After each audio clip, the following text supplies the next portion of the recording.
everybody, to Illuminate, Navigate, Radiate, a journey of emotional resilience. I'm your host, Brandon, and this is a special journey segment drop that we are doing. So I'm really excited. Me and Heidi connected kind of last minute and put this together right away. So, I appreciate, your time to be able to do this and come on and join me for this. So I just want to welcome Heidi tonight. Heidi, how are you doing? I'm doing good. I'm doing good. Appreciate you having me. Awesome. Yeah, no, I'm glad, we were able to pull it together and get on together here. Heidi is in recovery, has gone through what sounds like some pretty hard stuff in your addiction, but also sounds like you're doing some great stuff now in your recovery. So, I think those are really important things to share and put out there and show that we all struggle in different ways. So I appreciate you coming on and being vulnerable and sharing your experience with us. Absolutely. So where do you see the importance of sharing your story, and being open to, just kind of putting it out there and say, hey, this is what I've been through, this is what I've dealt with, and this is where I'm at today. Where do you kind of see the importance in doing that? I think the biggest thing is to just to give other people hope.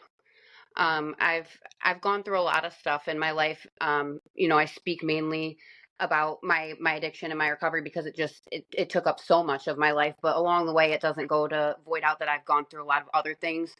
To be able to relate to people and know that no matter like what you're going through, there's been plenty of times where I felt like I did not want to go on anymore. There was no purpose. Like I was not capable of X, Y, and Z. And sometimes all it takes is like one person to, connect with you, some person to get it, one person to be present. So I try to share my story to be that person for somebody to relate to me and be like, oh, she went through it. Like there's better days ahead, or she went through it. She might get it, or, I can do this. So I think that's where a lot of my ability or my willingness to share my story comes from. And also, it also keeps me going. It keeps me going. It helps my recovery and my healing. It's like all that I've gone through, there was a greater purpose for it. Yeah, no, I love that. I love the message of hope. I think that's one of the biggest things, when we're in those moments when we can see somebody that's kind of been there, or that, we can hear our own words or our own thoughts coming out of their mouth and realize, oh, I'm not as alone as I thought I was. And then I really liked what you said too, with just the how it helps you, right? And I think that can be a really important aspect of it, because it's doing it because it also helps you continue to grow and you to continue to recover. And I think that's a really big part of vulnerability. It's not just to share and put it out there, but it also helps you through that process of growth and positive stuff. So, I think that's a great outlook on why sharing your experiences is important. Um, so Absolutely. what kind of, how did you get introduced to drugs and alcohol, or what were some of your like kind of first experiences with it? Was it something you grew up around, or was it something that you found out about as you explored outside your house and everything? So I grew up in like a normal household, I guess you could say. My parents do not smoke. They don't drink at all. There was never alcohol in the house. Once in a blue moon, my dad would have a Rolling Rock beer in the summer after getting out of the field. I grew up on a farm.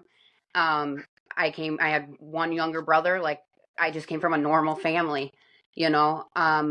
As I got older, my parents split up when I was a teenager. That was a little bit difficult, and then as I moved from middle school to high school, I switched friends.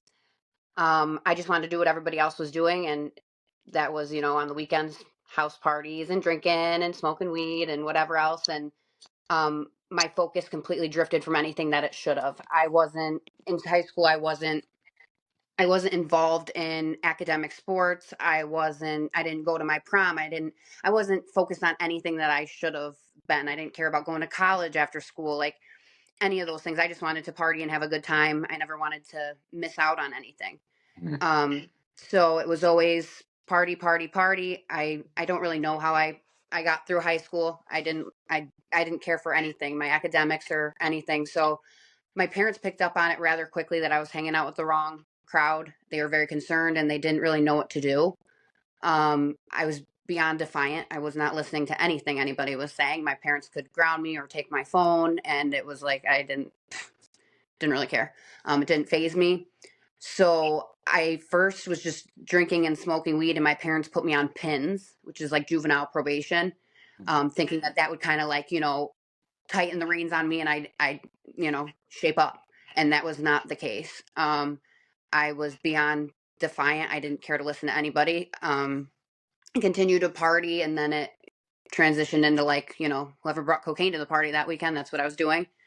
Um, and my parents tried everything. When I was still in high school, the drugs and alcohol landed me in juvenile detention facilities. So, it's just jail for juveniles, pretty much. I got sent there for a little while because I didn't know how to behave. I took my dad's truck without a license or a permit, totaled it, put it into a telephone pole. Like I was just out of control.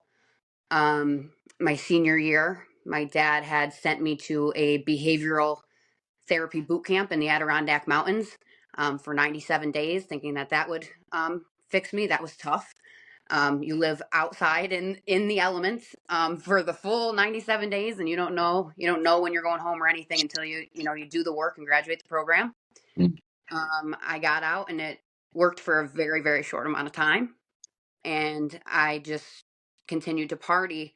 There was a very small select few that ended up trailing off, and um, that's where I got introduced to like the hard drugs. It was heroin at first. And I just remember it was like not glorified. So if I was hanging out with my party friends and stuff on the weekends, I did not want them to know that I was doing that. Um, but it became really, really hard to hide. The heroin completely like consumed my life. Um, that that was like just my parents split up, so I lived with my dad. My dad kind of went through all the motions with me. He was like, he knew something was like severely wrong. I heard him on the phone one time talking to my mom. He was like, I don't know, Holly, something's really wrong with her. Like something's really wrong. And they just, because my parents don't have a background with that, it was so foreign to them where it was like, she's drooling on herself. She's like acting like I don't even know what. Like my parents were just very, very lost on what to do. And I just fought them tooth and nail. So it was hard to get me the help that I needed. Um, and then I was on heroin for quite some while, and then I found out at this point my parents were like, get out of the house. We don't want to watch you die here. You're stealing our stuff. So I was without a job, bouncing from friend's house to friend's house, doing my thing. And then I found out that I was pregnant, and I was like, I called my parents and told them, and they're like, well, you can't even take care of yourself. So I don't really know what do you mean you're going to, have a baby? And I was like, I don't know. I'm going to figure it out. So, um, the father of my daughter, we were just party friends, just being careless. It was not a relationship. It was like a not a planned thing. So I went online and I looked for resources because I was like, the first thing I need to do is get clean. I don't know how I'm going to do that, but I'm going to do it. So I found this program called Evelyn's House, and it's a women's shelter for girls 16 to 21, and they help women and children with things like that. So I reached out to them, I put in an application, and I got accepted, and I moved in there. And that was probably the best decision I could have made at the time for me and my daughter. um, they helped set me up with outpatient treatment. I was in like intense outpatient therapy. I was going to groups. I was doing what I had to do to make sure I could reside in that home and, set things up for when I was going to have my daughter. Um, at that time, I talked with the medical team and everything else, and it was decided because of my use to put me on Subutex, which is ultimately just Suboxone. It's a maintenance program. Um, we decided that that was going to be the safest route for me and my daughter. And I made it very clear at first that I was like, I didn't want to be on the maintenance. I've heard some people like, have great success with it. And then I've heard people that not so much. And I knew the way that I was wired. I was like, might as well just be on drugs because I can't moderate or do anything the correct way. And this is just not the way for me to go. So they reassured me, stay on the medication until you have the baby and then we'll taper you off. And I told myself that's what I was going to do. So I stayed in the shelter. I had my daughter. And then a month after I had her, I reached that age limit where I was, 21 years old. So my options were I could either work with the staff there and they would help me with, transitional living where it'd be like, okay, we can, they're not going to kick me out on the street, but, what's the next step from here? We'll help set you up somewhere else. Or I had been in communication with her father, and he was like, he wanted to be a part of her life and us be a family. So those are my two options. So without thinking about anything to do with my sobriety, my recovery, or what I needed to do with myself, I was just like, I'm cured. I've been good. Like, my pregnancy, she's here now. Like, I'm good. I'm packing my packing my shit, and we're gonna be a family. So it's gonna be good. It's gonna be golden. And it was not. Um, I moved back home, and me and him got a place together. We had our daughter, and it just was one of those situations where it's like that was not a realistic expectation to like have. He was in a different place, I was in a different place. We both had a past of like into party and whatnot. It just didn't make any logical sense for that to work. Um, so I remained clean when I moved out of the area from the homeless shelter. I was also away from my treatment facility, so that mean I wasn't able to taper off my Suboxone. In order to get that medication, you have to constantly be in treatment. You have to report to them and so forth. So when I moved out of that area, I kind of cut my ability to receive those resources. I was like, whatever, I'm not going to need the medication anymore. I'll just detox from the Suboxone. Um, that was one of the worst experiences of my entire life, was having to be that sick and not have anything. But I powered through it at that time. I didn't relapse. I got off the medication, and then me and her father were together for a little while, and then trouble just started. I think normal things that happen within relationships, bickering, fighting, it just being an unhealthy environment led to me relapsing, and started with drinking and back to heroin. Um, from there, it progressed because instead of us just making an adult decision and being like, hey, we probably shouldn't be together, we didn't do that, and everything completely just took a shit. And what happened was I was a stay-at-home mom. He went to work and I took care of the baby, and he was like, get out. Like, he was like, get out. Like, this is it. We're done. Get out. And so that's what I did. And at that time, I didn't want to be selfish. We went to court for my daughter right away, and I signed over custody to him because even though I could try to lie to myself and be like, I'm her mother, I want her to be with me, she knew that home and that was her stability. And even though, you know, he loved being a dad, he loved his daughter, he didn't love me. It just wasn't like that. So I had to make that decision to leave her there with him. And I think that's when there was like another like just downhill spiral with my using. Instead of going to court, making that decision and being like, okay, Heidi, you have to like get yourself together. You want to be a part of her life, set yourself up. It was the complete opposite. I was like, I just lost my whole life. Like, I have no purpose. Um, and then immediately after, I signed over custody, that's when I got introduced to meth. And I was like, I love this. I don't have to think about nothing. Life is fantastic. Just going to keep doing this. And that was the wrong choice. Um, it really did not take long at all for me to be using the heroin and meth, couple months maybe, after I, signed over custody. And I remember me and a friend were using in the groceries, and the whole time I'm on probation, by the way. I don't know how I'm sneaking past drug tests and everything else I have to do, but I've avoided jail at this point, and I'm still using. And me and a friend were in a grocery store parking lot, and we were using, and an undercover cop pulls us out of the car. They were like watching us and arrested us. So I was like, oh my God, here we go. So they booked us into jail, and somehow we got out, and they were like, here you go. Here's your parents' ticket. You're going to have to, appear. So I get out of jail, and I call my dad. I'm like, it's going to take maybe 24 hours for my probation officer to hear this, and I'm going right back in there. So my dad's like, well, tough shit.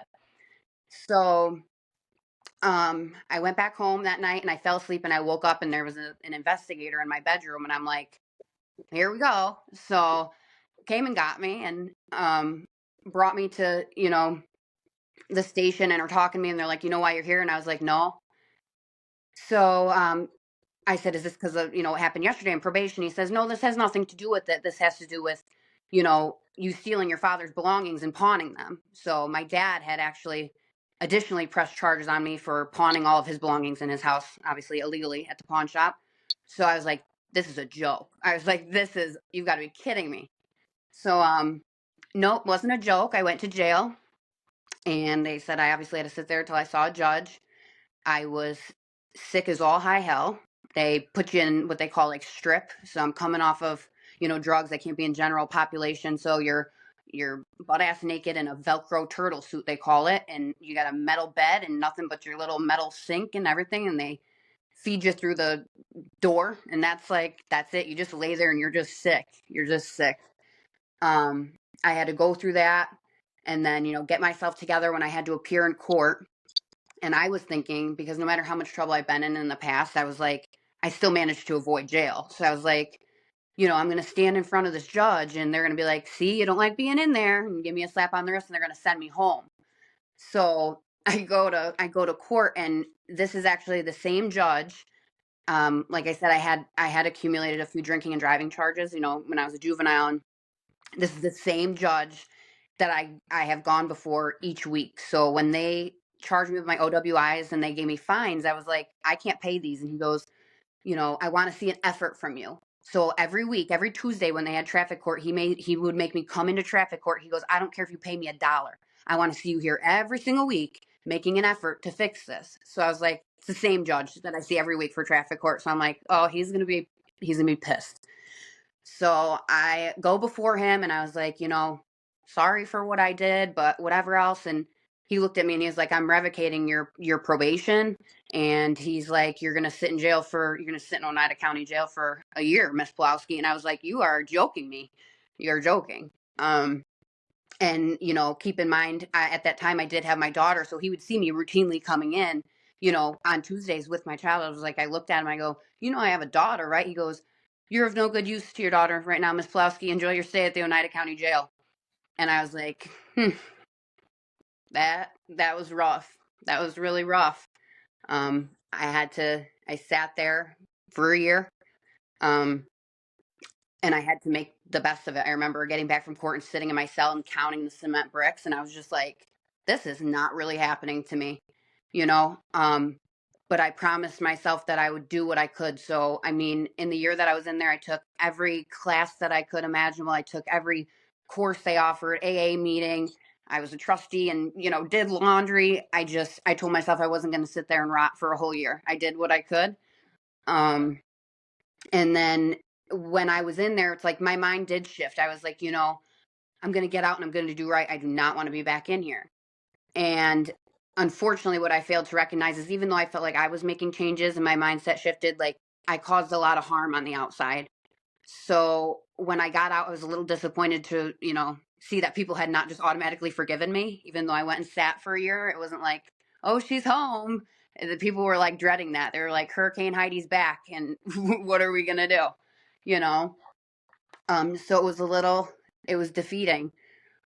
I got out, and my dad came and picked me up from the jail. And even though he was the one that obviously put me there, I remember I called him when they sentenced me, and I was like, look at what you did now. I was like, you pressed charges on me and they just gave me a year in here. And he's like, he said, he was like, I'm sorry, but when you're in there, I don't have to worry that you're dead, you know?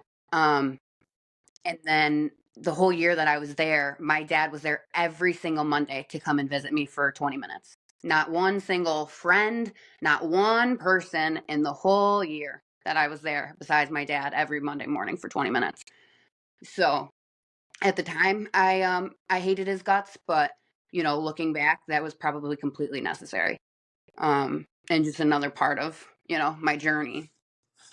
I got out of jail, and my dad, wasn't so forgiving. He was like, I don't want to go back to that lifestyle. I got out, and he's like, where are you going to live? Because you're not living here. You're not living here, man.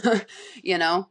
Um, so I was like, I don't know where you want me to go. He knew that I had like no money or anything, and I had a friend had heard that I got out of jail, and he moved out of New York and he was living in Indiana. So he reached out to me and was like, hey, I moved out of state. Why don't you come to Indiana and, get yourself together out here? And I was like, thanks for the offer, but no, like that just doesn't sound that great to me. I have no money or anything. How am I going to get to Indiana?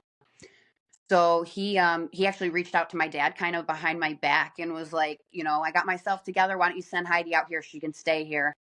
And that's what my dad did. I think he didn't really consider much of anything. He just wanted me to. He didn't understand that I didn't know how to be a normal functioning adult because I just spent all of my years, consumed in drug use. I didn't know how to pay bills. I didn't know how to keep a job. I didn't know how to do any of that. So my dad more or less was just like, throwing me out in the water and hoping that I'd be able to swim. So as soon as my friend reached out to him and told him I could go out there, my dad's like, pack your stuff. I bought you a ticket. And I was like, you're joking. Like, come on. But I didn't really feel like I had any other options. So I packed a bag. I went to Indiana and my friend had a bag of dope there waiting for me. So it was like, that was just a complete, um, train wreck. It was just a train wreck. I was like, okay. So I was in Indiana for a few months, and it was just, I'm not quite sure how I made it out of that time alive, to be honest. It was just constant chaos. Again, like I said, I didn't know how to keep a job or pay bills. I had absolutely nothing but the clothes I packed in my bag when I went out there. I knew nobody except for the a few acquaintances that were not that great that he introduced me to. And it was just like, I can't even believe that this is really happening. I did contact my dad and was like, kind of told him what was going on. And obviously he knew I was using and stuff. He's like, I'm not flying you back home for you to like kill yourself here. I can't. So it's like, I get it. But I think that because my parents lacked in some of the knowledge or like the experience of having anything to do with, like a history of drug abuse or anything, they just didn't get it. They were just like, how hard is it to just fix yourself? How hard is it? My parents didn't want anything bad to happen to me or for me to suffer. But my dad especially was just like, you're out there, figure it out. Like, just figure it out. You're an adult. And I just that's a lot. It's a lot harder. It's easier said than done. It's very, very hard when you don't know how to do that stuff. So I was, yeah, in Indiana. I mean, I was back to using heroin and meth. I got a part-time job at a gas station there, and it was like 100 degrees in the summertime, and I'm wearing a winter jacket because I'm sick. People are looking at me silly. I'm like, it was just not good. It was just not good. And then before I knew it, I found out that my friend that had his life together was however X amount of months behind on rent. He was getting kicked out of his place. He was like going through his own stuff. And he ended up packing up and going back to New York, and I was left in Indiana um, by myself. So I was homeless and on the streets. Um, it was that was probably the most scared that I've been in my entire life because like I've put myself in a lot of dangerous situations around a lot of like dangerous people or whatever you want to say without kind of a second thought. But that was the first time that I was in an environment where it was like, I really don't know nobody. I have nothing. Like I don't know what I'm supposed to do. Um, so I had my phone. My dad paid my phone bill, so he had the service shut off, so I could only use it for like Wi-Fi. And Um, so I went and I was walking and I was trying to figure out like where I was going to go to get Wi-Fi to see if there was like a homeless shelter or something. And I remember I Googled a place and I went there and they have a line where you wait like 6 to 9 p.m. They like open doors. So there's a line, outside like waiting, first come, first serve. And I went there and I didn't get a bed and I was like crying to this lady. I was like, listen, I am not from here. I need to stay here. I have nowhere else to go. She's like, I'm sorry, there's nothing I can do.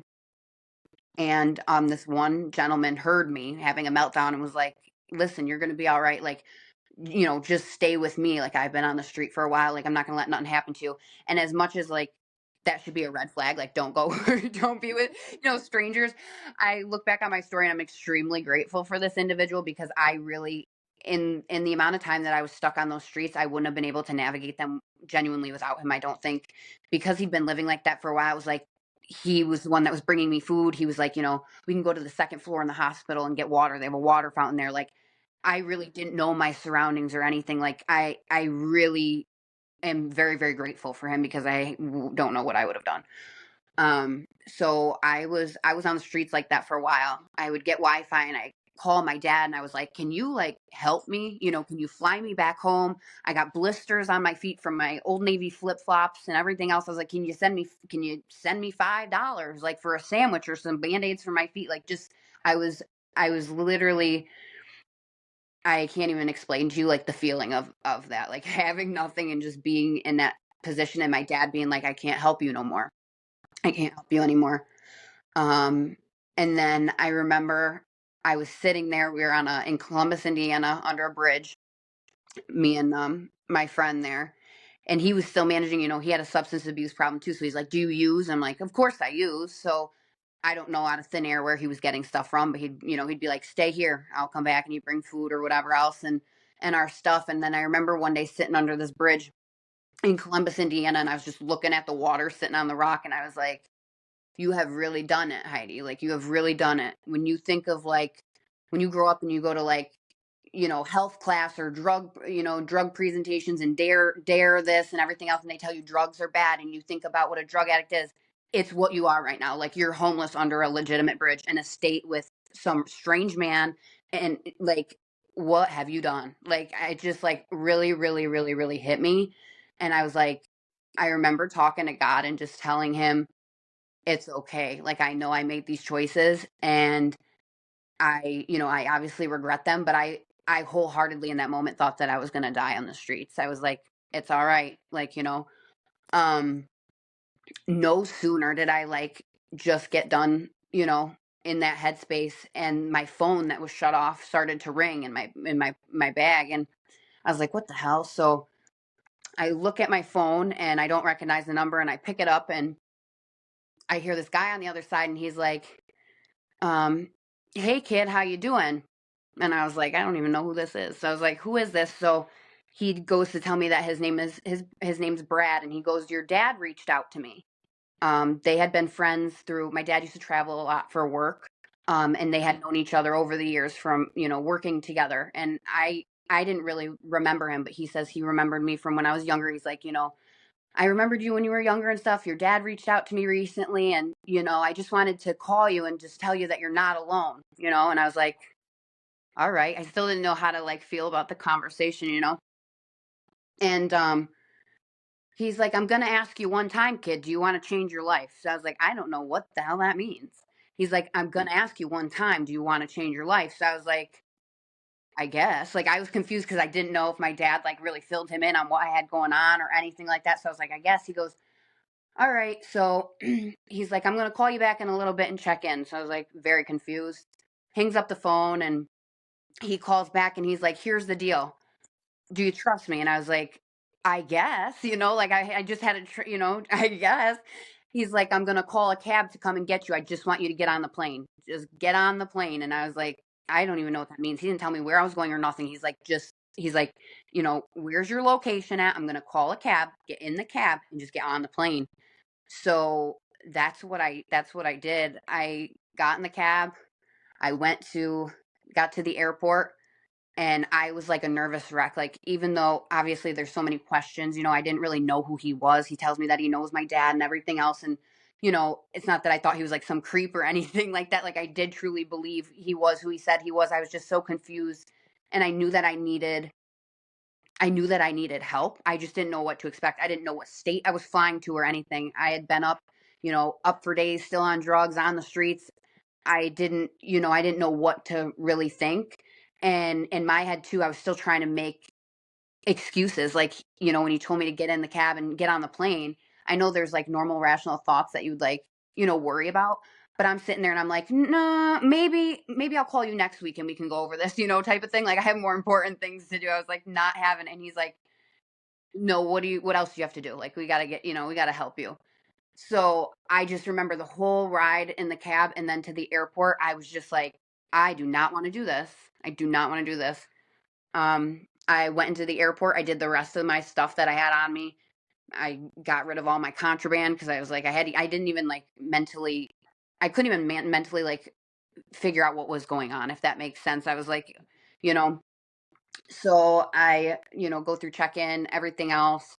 And I remember literally counting my footsteps. I did not want to get on that plane. I was like, this is insane to me. I remember just looking down at my feet and being like, right foot, left foot, right foot, left foot, Heidi. Like, that's how bad it was. I was like, I just wanted to turn back around and go right back under that bridge. I was like, nope, I'm good there.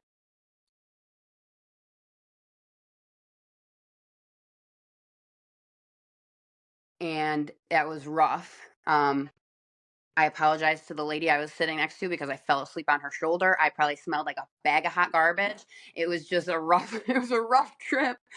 Um, I landed in Wisconsin and Brad came to pick me up, and that was June 7th, 2017, and that was the pivotal point of my whole probably my whole entire life, because that was the first time where it was like I genuinely felt like God heard my prayers, and that was the first time where it was like I knew I needed to get sober and I was going to really really try. Like I knew that I couldn't waste that opportunity. So moved out to Wisconsin. Brad and his family took me in, and I started a whole new life for myself. They helped me tremendously. From the time I got there detoxing, they bought me clothes. They helped me just get started. I had nothing. Um, they welcomed me with open arms and like no judgment whatsoever to live in their home. um they just helped me like reestablish a normal little by little. I got my own phone and a job and things like that. Little by little they taught me how to be like an adult and like relearn my life. And with so much support, I've never been more grateful for anything in my life. um they're my family. And so that was 2017, and I stayed sober for a year. And then it was like the typical stuff with Brad and Melissa. That's when I started sharing my journey, through Facebook and kind of social media a little bit. And I was still so fresh and new in my sobriety that I knew I had a lot yet to learn. I was sober for a year, and then in 2018 I relapsed, and it started with alcohol. I was like, I've been sober for a year. I've got this. I'm not going to use hard drugs. People my age out here are out at the bar on Friday night. I'm not on probation anymore. So really, what the hell am I doing? Why am I not like having a few casual drinks with everybody? And so I started to kid myself, and yep, started drinking. And then within like a month of drinking, I got another OWI. And Brad and Melissa were a little upset. They weren't relapse. I don't want to say is ever like expected, but how do I want to put it?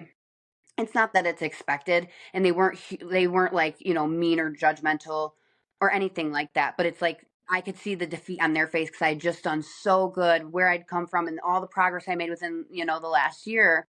And then it was like, oh no, like, and I feel like I let them down.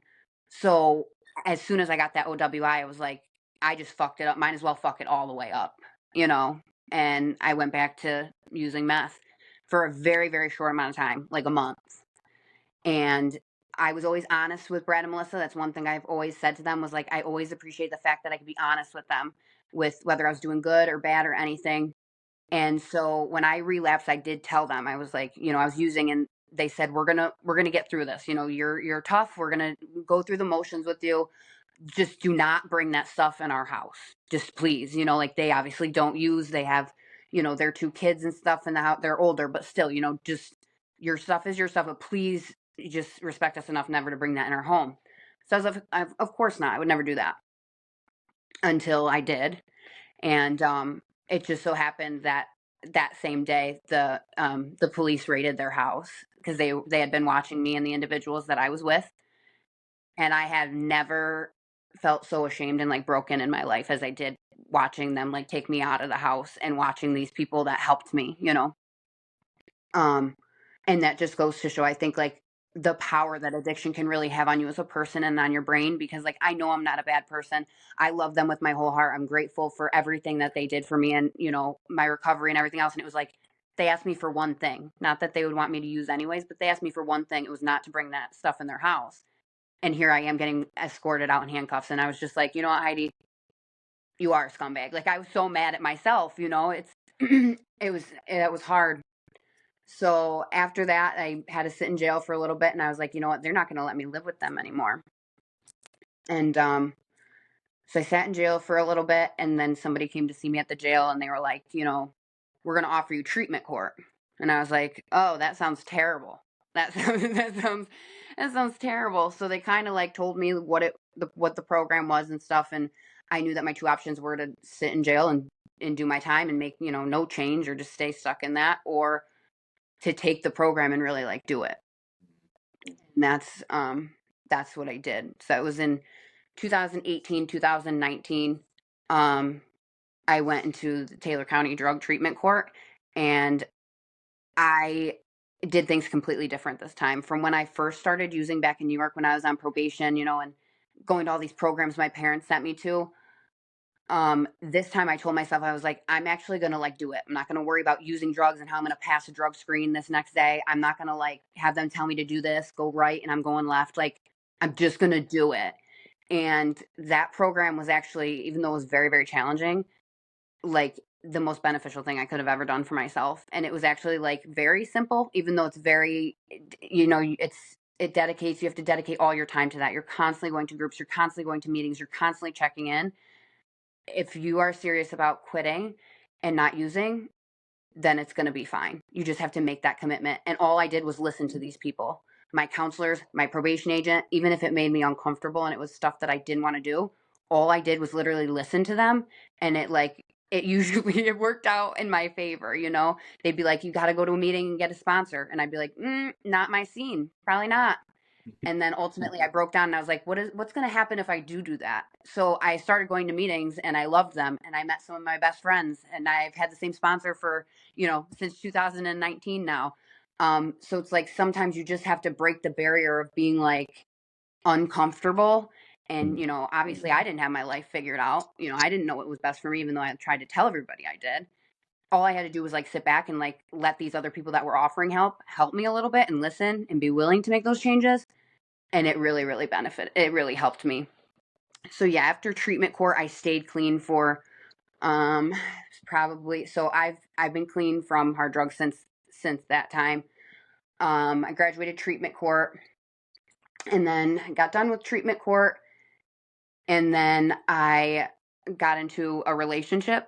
So it'd been a long time, my recovery and addiction had taken up a lot of that, and I never felt like I was able to be with somebody and contribute, in a relationship sense. So um it'd been years between my daughter's father and this new individual, and things were really, really good. I stayed sober, and I was like, this relationship is it for me. I'm gonna like marry him. Like, this is perfect. I never thought, after everything I'd gone through, that anybody of value was gonna want me, because I come from a troubled past, or she's been through this, or oh, you're with the drug addict. Like, I just never thought very highly of myself.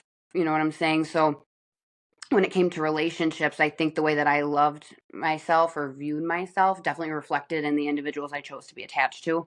Mhm. So I was sober, happy for, year and a half, 2 years. We bought a house together. I got a better job. Like, life was good. I was like, this is it, Heidi. You went through all that hell, and now God brought you to happiness. You're sober. Life is good. And then it was not. That ended very bad. I turned my head to some red flags, and that was very emotionally damaging for me. And my first instinct was to like just turn to alcohol. I was just like, I just want to drink. I'm good. I can handle like drinking and going to work and navigating my life still, and just drinking because I'm upset. And within like 3 months apart, I got my third and fourth OWI back to back to back. I was like, oh my God. So I was like, okay.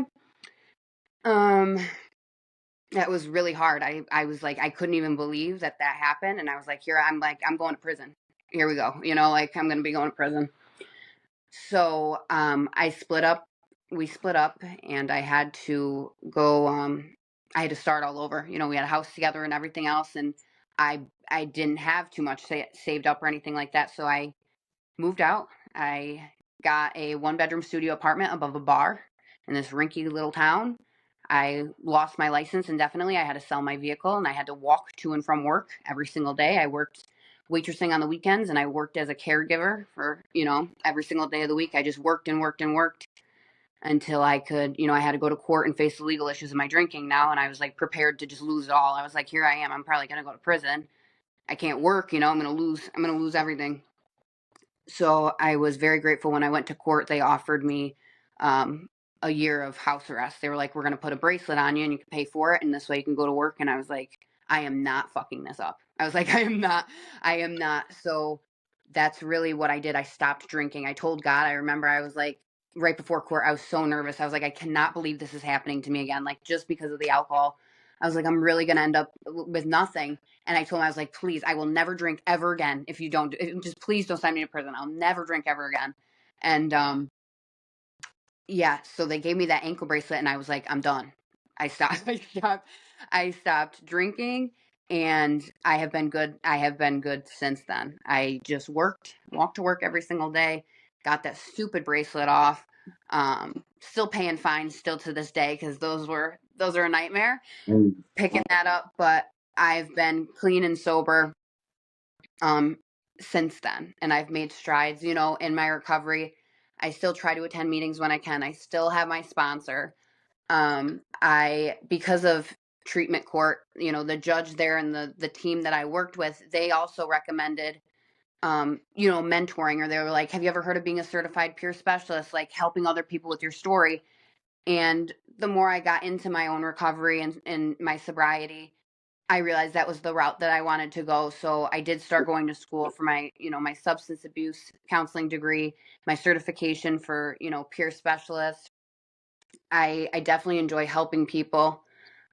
Within this past year, I've definitely grown a lot in my sobriety. I obviously, have taken strides as far as different employment, and I moved out of my old apartment. I got a new apartment.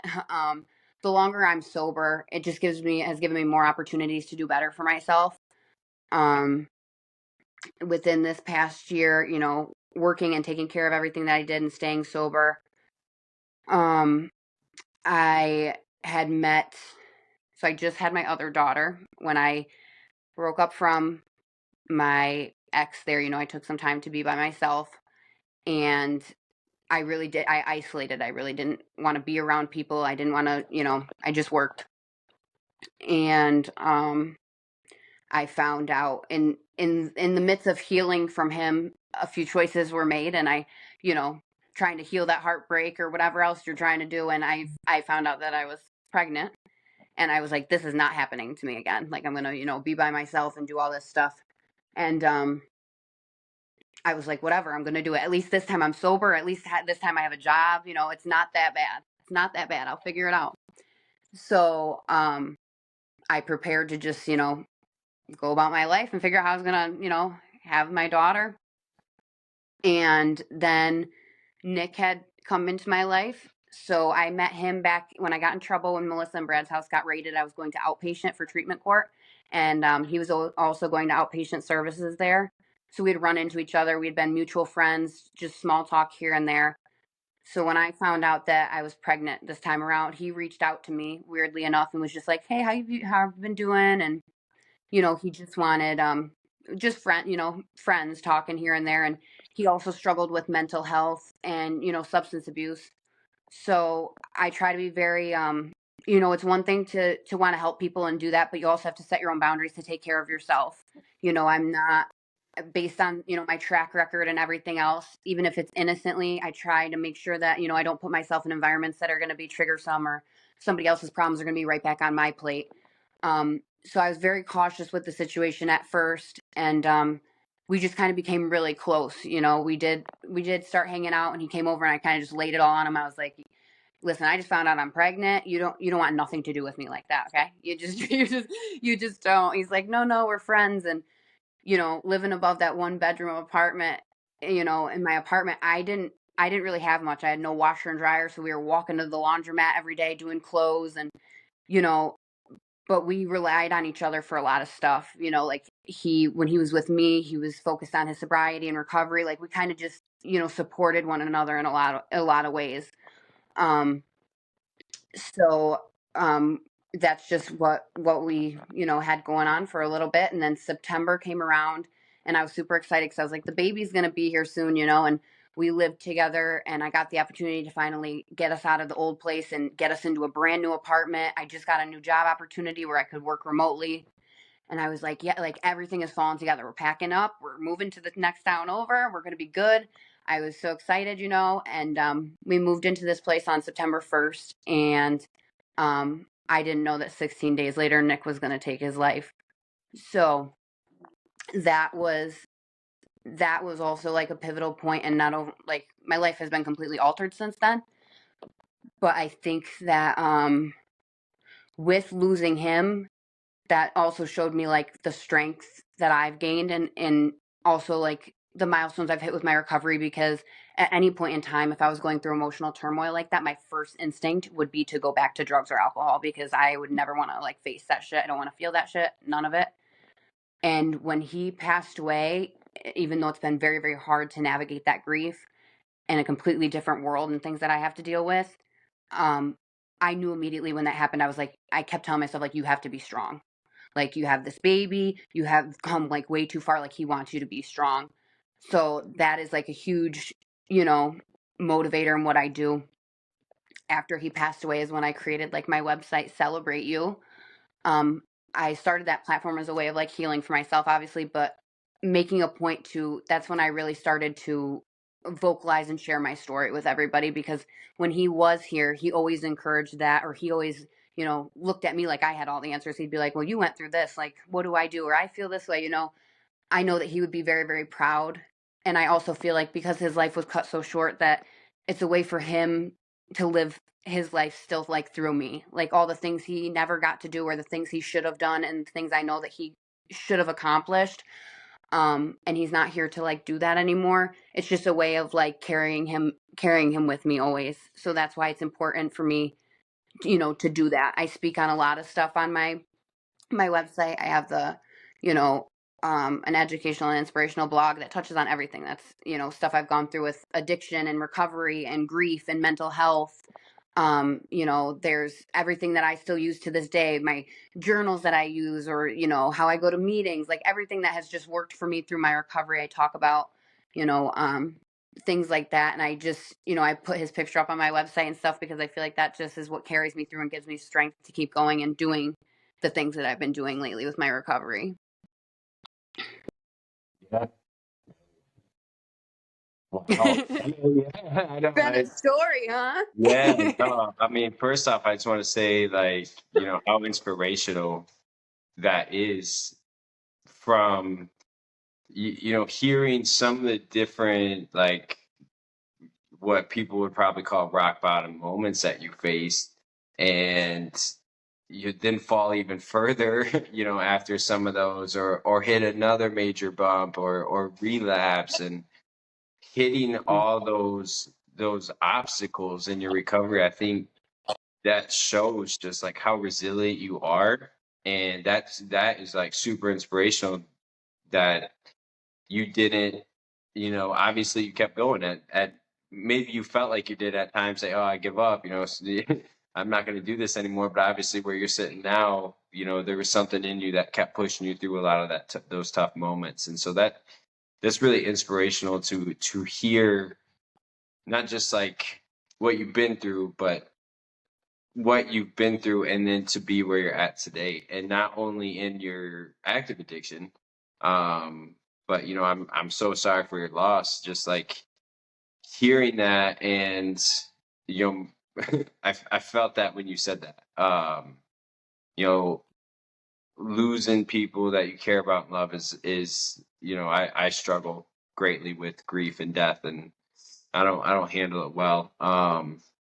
But what you said with that, and how that pushed you to do excuse me, how that pushed you to do more, and start your website, and celebrate it, and also to see the strength in you through something so tough, right? You didn't go pick up that drink again, you didn't go pick up that bottle again, or that bag or whatever.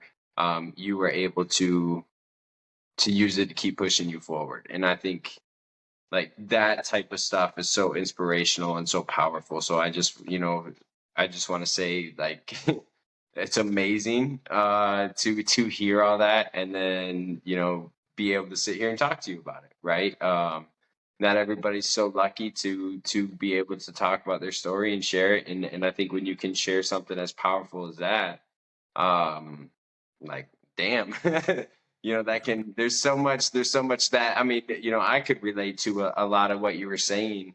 And I just want to ask you like about a couple little different pieces in that.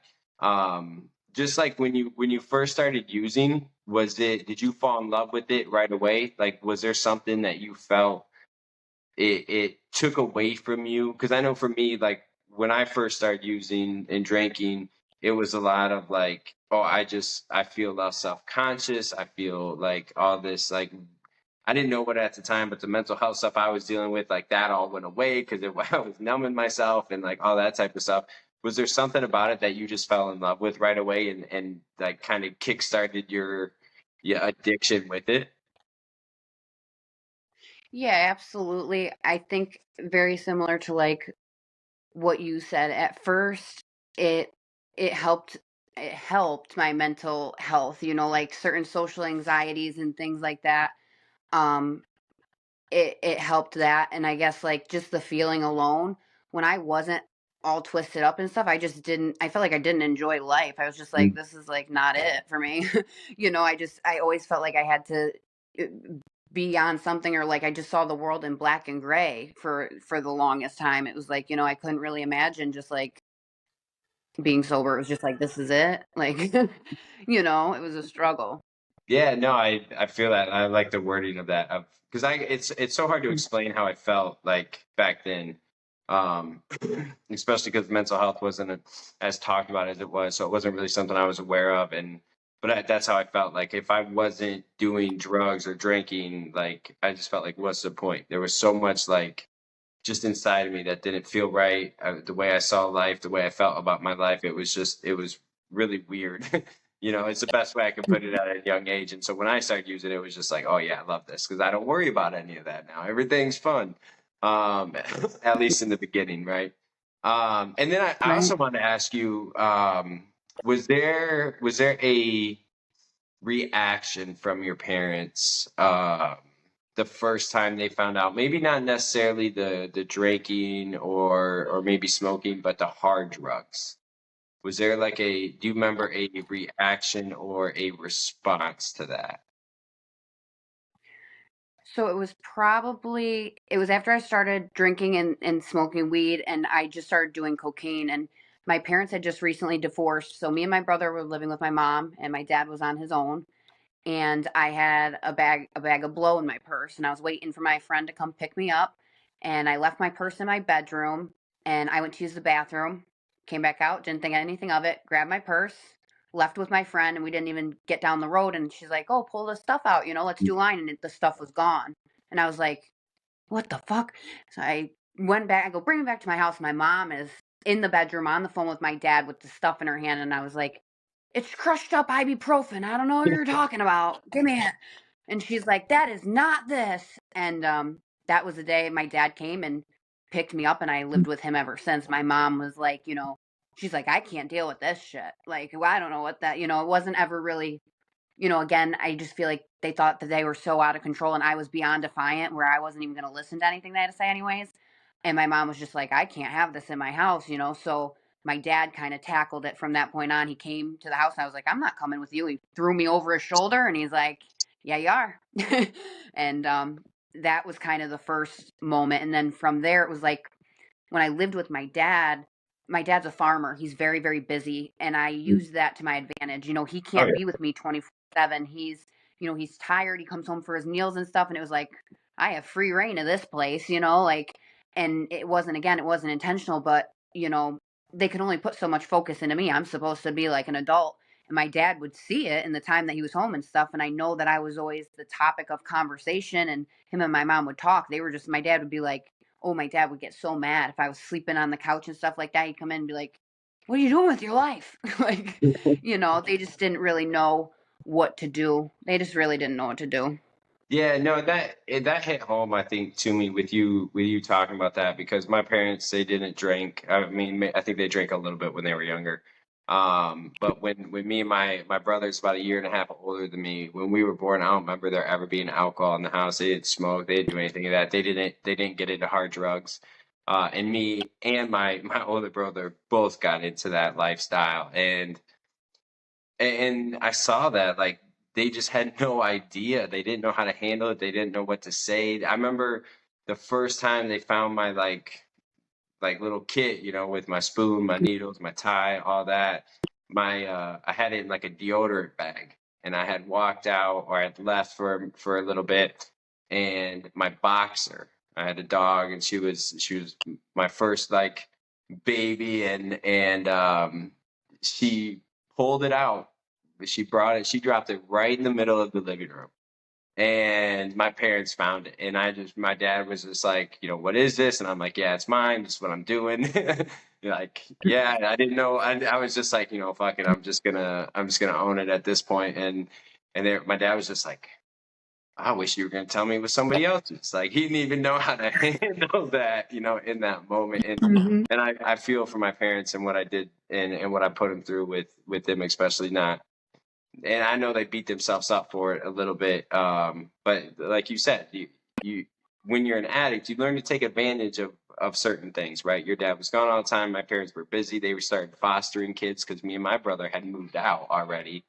And Mm-hmm. and so it's a tough thing to go through.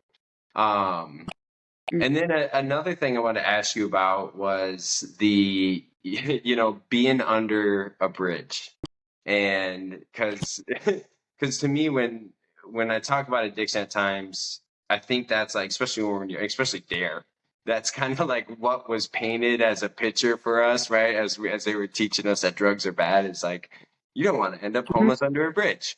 And, you Yeah.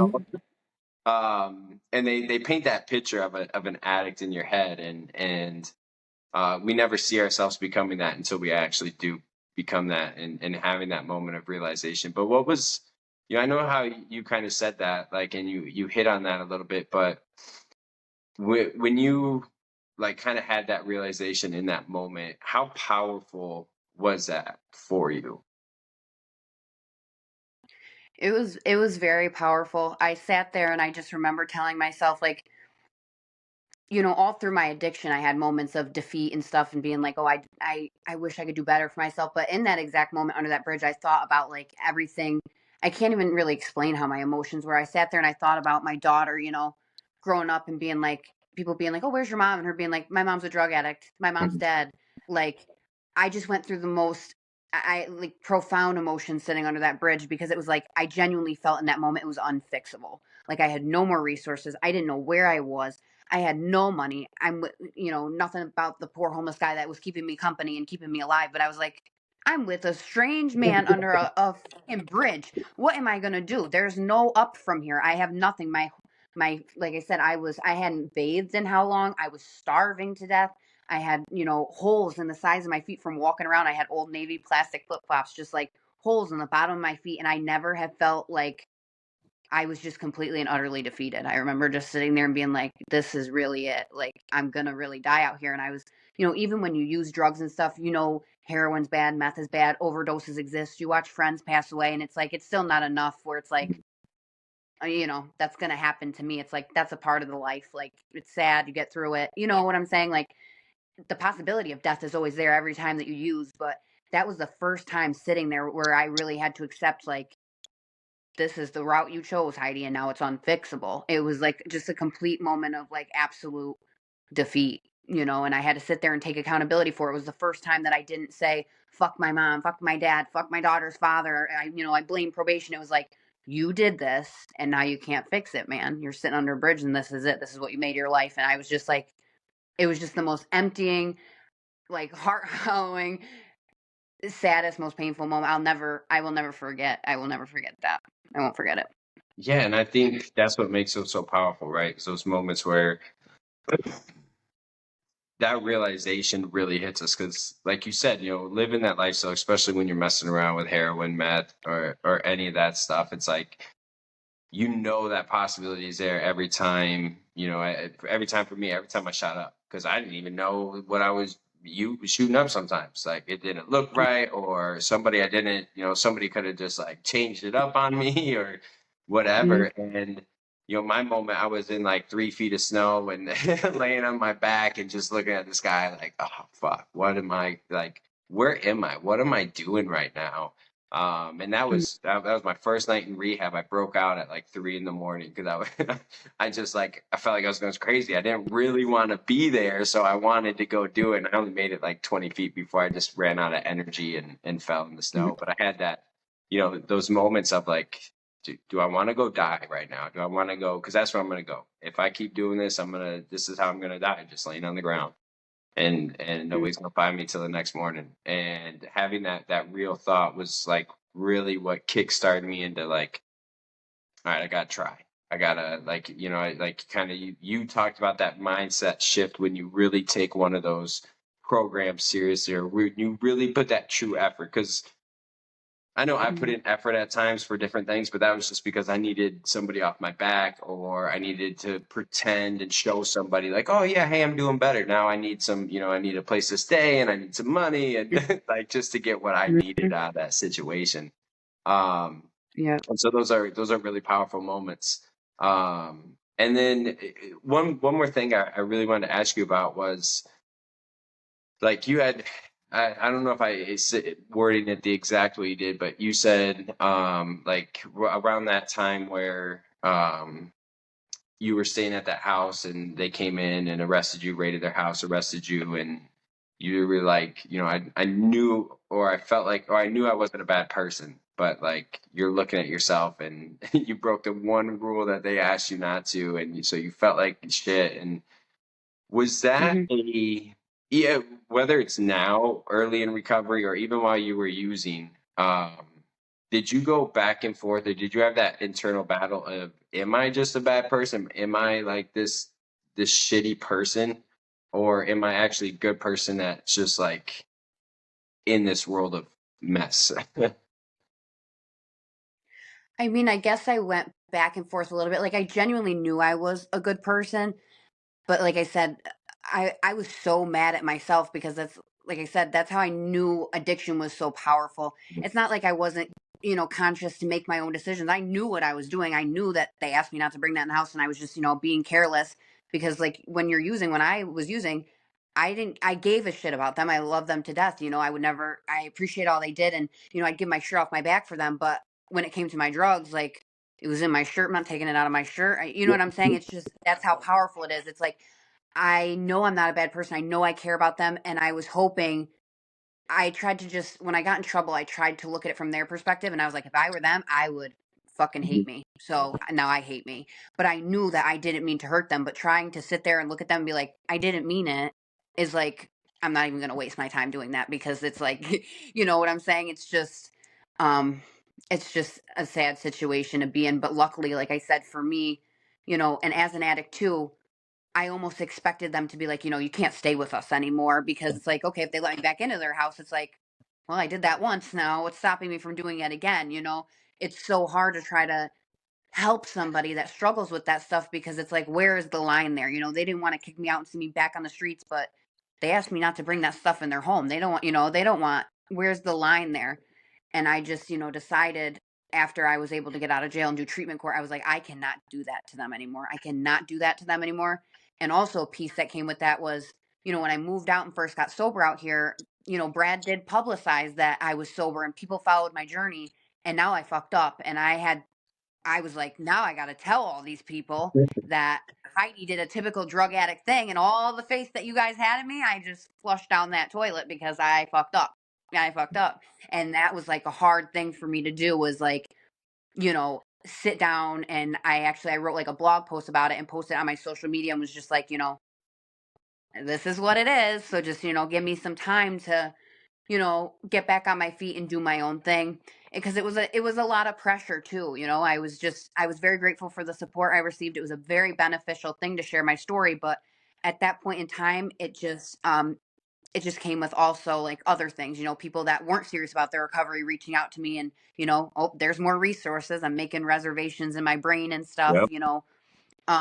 it just came with its own, perks and downfalls at the same time. So it was really hard when I messed up after that year to really like face that shit with the rest of the world and then continue to believe that I was worth, recovery again, on my own time, even without publicizing it to be like, okay, like it's, we can fix this. You can, here we are, 30 days sober again, 60 days sober, 90 days sober. I had to learn to like celebrate those victories for me instead of being like, look, I have 90 days, everybody. Because my parents at this point, 90 days, they were just like, please get a hold of us when you're 3 years sober, please. Yeah. Because they were just so sick and tired of hearing it.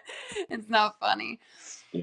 No, Mm-hmm. and I asked that question just because I went back and forth. I had that internal battle quite a bit of like, because I really did genuinely feel like a good person, but obviously my actions and behaviors would not agree with how I felt, with that mindset. But like I like how you worded that, right? Like, you love these people, you care about these people, you do anything for these people, but when that drug starts pulling on your mind and gets on your mind, it's just like everything is out the window. Like everything is just gone. You're blinded by it, you're controlled by it, and whatever it takes is what you're gonna do to get it.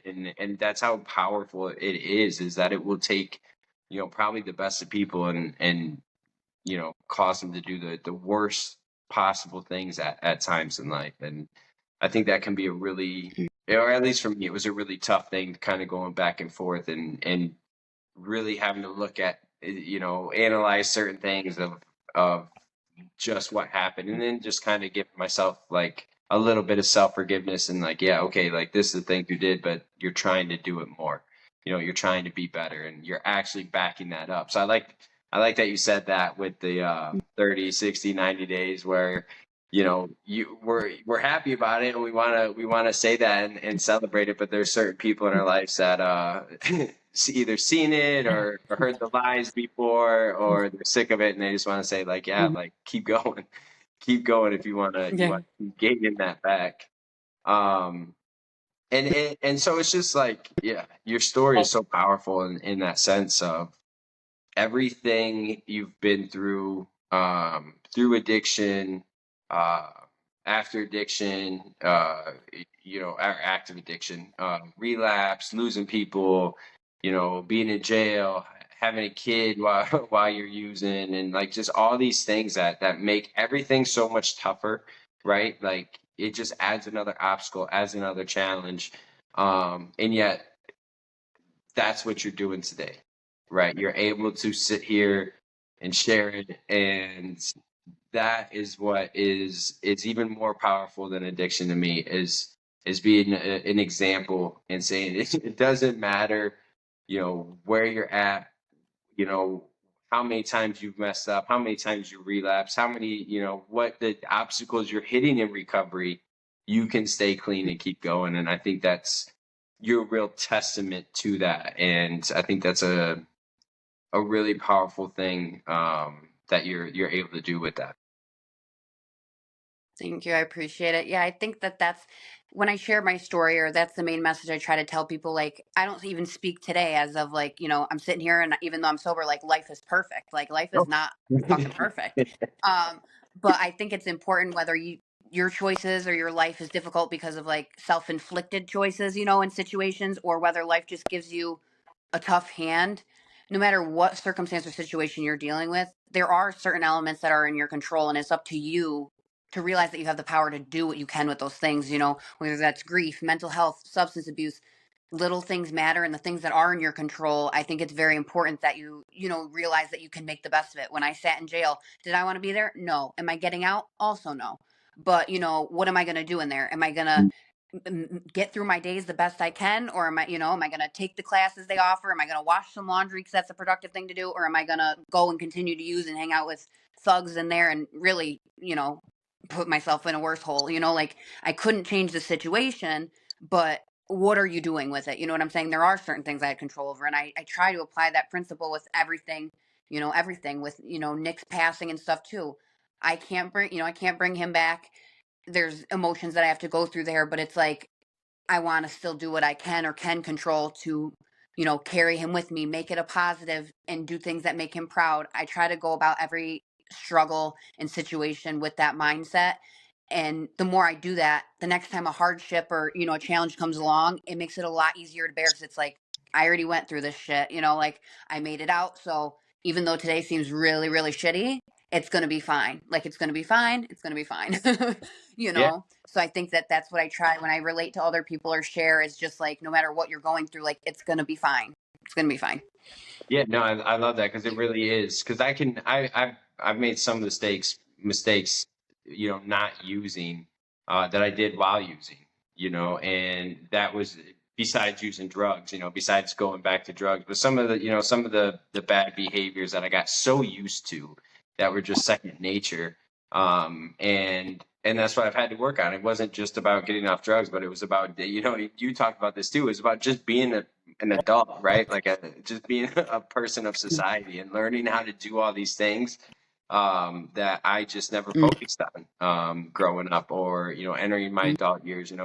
I got clean at 25, and I felt like a newborn baby with handling my emotions, with handling relationships, with like figuring out how to hold a job, keep a job, pay bills, do taxes, just all these different things that it's just like I'm relearning at the time where people have like already kind of settled in their life and they're, starting to move forward and to that next step. And so it really is kind of a crazy thing. But that's all we can do, right? Is we can just try our best to make the most of the situation. And I think I just want to point out what you said there with the being able, once you get through one of those obstacles, it gives you that confidence to then get through that next one, right? Once you hit some of those big things or you Mhm. make it through those tough things, then you start building that confidence in yourself. You start, being able to believe in yourself more. Okay, yeah, I can do this. I can get through this.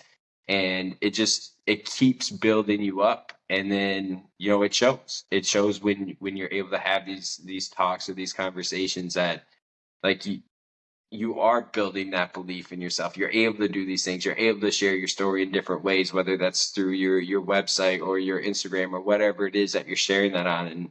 And again, I just appreciate your Mhm. vulnerability in doing so and then sitting down and taking the time to do it with me as well. Yeah, absolutely. Again, thank you for, having me. Yeah, of course. And I'm going to put your links to your website or any of your social media platforms in the description. So definitely go check them out. Heidi has obviously a really powerful story, but just a really inspirational one if you're struggling and you're looking for hope, you're looking for support, you're looking to see that people can change your life and get through some really tough times. Definitely go check Heidi out and what she's doing. And then I always like leaving the guest with the last word of, whether that's, some inspiration you want to share, one more piece of advice, maybe just a joke or, whatever you want to end with. I want to give you the opportunity to do that. Yeah, I guess just, something really simple to just keep going. Doesn't matter what you're going through. I can wholeheartedly sympathize with anybody that thinks that, there's no reason to want to keep going, that this is the end, that this is so horrible, whatever you're facing, to just keep going, to, give it one more try, one more time. You know, there was a point in my life where I didn't think even the simplest things I'd obtain. Like I would look at normal people and be like, oh, they have a driver's license. Oh, they're married. They have a job. They have an apartment. I was like, I will never have any of those fucking things. And, I'm not living lavishly in a mansion, but I have a job. I pay my bills. I am a mother, I have my children. I have a normal. I stop myself all the time to think and be like, bills aren't fun to pay, but I'm so glad that I can pay this. You know what I'm saying? Like just normal adult responsibilities. So there's nothing that's not obtainable if you're, no matter where you're at in life and you think, that can never be me or I can never have this. That's not a thing. Absolutely anything is. You just have to continue to make, small strides in the right direction every single day and continue to get back up. Some days are good, some days are bad, but you just got to commit, tell yourself. I used to always say, when I was going through hard times, if you eat a shit sandwich and tell yourself it's a piece of cake, it's still a shit sandwich, but you convince yourself that it's a piece of cake after a while. So just wake up every single day and continuously tell yourself that, it's a piece of cake. And, that's when I was living in that studio apartment above my bar. My friends would come over and stuff. I always kept my place very, very clean and everything else. And they're like, I like what you did with the place, but ultimately it was like Mm. a rundown apartment above a bar. And I was like, I'm happy to be alive, man. I'm happy to be alive. I'm good. So that's the kind of attitude I feel like is important to carry through with everything is. Even if things don't seem great, that it's stuff is so temporary. It's not going to be that way for forever. And anything that you want to accomplish in your life, you definitely can. No, I love that, and I love the part of, if you can celebrate paying bills, you're in a you're in a Mhm. good spot in your recovery in life right there. I remember doing that too. This Mhm. first bill you pay, you're like, oh damn, that feels good, but now I'm broke again. Mhm. uh, Right. I know. Yeah. Well, thank you, Hmm. Heidi, again. I appreciate you, taking the time. I appreciate it so much for sharing that journey and being just really raw, vulnerable, and real about your experiences and what you went through to get to where you are today. So, just really awesome. Keep doing what you're doing. Thank you, everybody, for listening. Definitely a powerful story. And like I said, Heidi's links in the description. So if you want to go check her out, more of what she's doing, definitely go do so. But it's been Illuminate, Navigate, Radiate. Have a great rest of your day.